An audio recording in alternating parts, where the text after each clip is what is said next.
প্রতি বছর রাজধানী ঢাকায় অসংখ্য সুবিধাবঞ্চিত শিশু তীব্র শীতের কষ্টে দিন কাটায়। তাদের বেশিরভাগেরই নেই পর্যাপ্ত পরিমাণ উষ্ণ কাপড় এবং নিরাপদ আশ্রয়স্থল। এই বাস্তবতাকে সামনে রেখে আগামী 21 নভেম্বর 2025 গুলিস্তান ঢাকাতে পথের স্কুলে 2 টাকায় উপহার ষষ্ঠবারের মতো আয়োজন করতে যাচ্ছে 2 টাকায় শীতবস্ত্র উপহার। এই উদ্যোগের মাধ্যমে আমরা পথের স্কুলের সুবিধাবঞ্চিত শিশুদের কাছে শীতবস্ত্র উপহার পৌঁছে দিতে পারবো।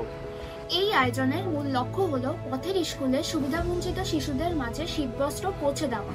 যারা ফুটপাতে, কুড়ে ঘরে বা রাস্তায় শীতের রাত পার করে তাদের জন্য একটি গরম কাপড় খুবই প্রয়োজন। আর আমাদের মূল লক্ষ্য হলো তাদের সুরক্ষা দেওয়া। আমরা চাই অত্যন্ত এই শীতে এসব শিশুরা একটু উষ্ণতা অনুভব করুক, একটু নিরাপত্তা পাক।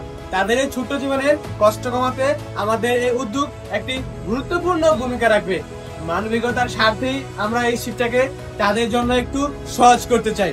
2 টাকায় উপহার টিম বিগত 5 বছর ধরে দেশের বিভিন্ন প্রান্তে সফলতার সাথে শীতবস্ত্র বিতরণ কার্যক্রম আয়োজন করে আসছে। তাই প্রতিবারের ন্যায় এবারও ষষ্ঠবারের মতো আমরা সবার সাহায্য, সহযোগিতা এবং ভালোবাসায় শীতবস্ত্র বিতরণ কার্যক্রম আয়োজন করতে যাচ্ছি। শীতবস্ত্র বিতরণের এই আয়োজন সফল করতে এবং প্রতিটি শিশুর শীত নিরাপত্তা নিশ্চিত করার জন্য আপনাদের সকলের সহযোগিতা আমাদের জন্য অত্যন্ত গুরুত্বপূর্ণ। আপনাদের এই ছোট্ট সহযোগিতা একটি শিশুকে এনে দিতে পারে উষ্ণতা এবং নিরাপত্তা। আসুন মানবিকতার এই ডাকে আমরা সকলে সাড়া দিই, যার যার সামর্থ্য অনুযায়ী আমরা অংশীদার হই। ছোট ছোট প্রচেষ্টা পারে একটি বড় পরিবর্তন আনতে। সেই সাথে পথ শিশুদের আজ উষ্ণ হাসির কারণ হতে পারে এটি। তাই আমরা চেষ্টা করব যার যার সামর্থ্য অনুযায়ী সর্বোচ্চ চেষ্টা করার জন্য। ধন্যবাদ।